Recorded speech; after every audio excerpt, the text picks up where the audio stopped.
قصدي ايه. ما كانش قصدي، والله ما كان قصدي ان انا اعيد في نظام سعودي، ولا اعيد في الاخوة الاشقاء السعوديين. انا مصري، ولكني اتمنى يعني انتمي بروحي وبدمي لبلد النبي محمد صلى الله عليه وسلم. فوجيتها 3 مرات، يعني بلد فيها أعظم شعائر الإسلام يعني، والركن الخامس من أركان الإسلام يعني.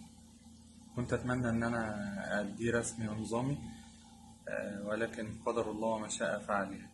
فأي حد يشوف الفيديو ده يشيره، أي مسؤول هنا في السفارة المصرية، أي مسؤول في المملكة العربية السعودية، أي جهة أمن. أنا جاهز وموجود لأداء شهادتي وأداء التحقيق معايا بشكل رسمي. آه، ويشهد الله إن أنا يعني اتكلمت كده ليه، عشان بس يلحقوا الناس، وبحسن ظن إن المملكة هتستجيب يعني. ومسحت الفيديو على طول، وأنا بخلي مسؤوليتي عن أي حد شير الفيديو، وأي حد مازال بيشير الفيديو. وربنا يسامح أي حد دخل شتم. أنا جالي شتام كتير جدا جدا جدا، واتكلموا في عرضي، واتكلموا في حاجات كتير، ومسكوا الفيديو اللي أنا كنت برقص فيه. أنا كنت في الساحل، أنا شاب مصري، وكنت طالع مصيف ترفيه، كنت في الساحل، فيوم فن يعني.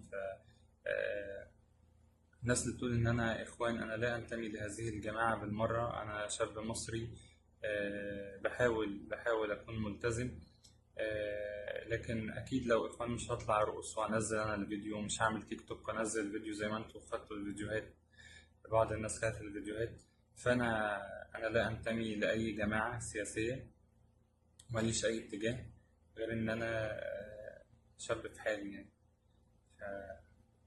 اي حد شاف الفيديو ده محبه لله يشيره، عشان كلامي ده يوصل لهم، واعتذاري ده يوصل لهم بشكل صحيح ورسمي.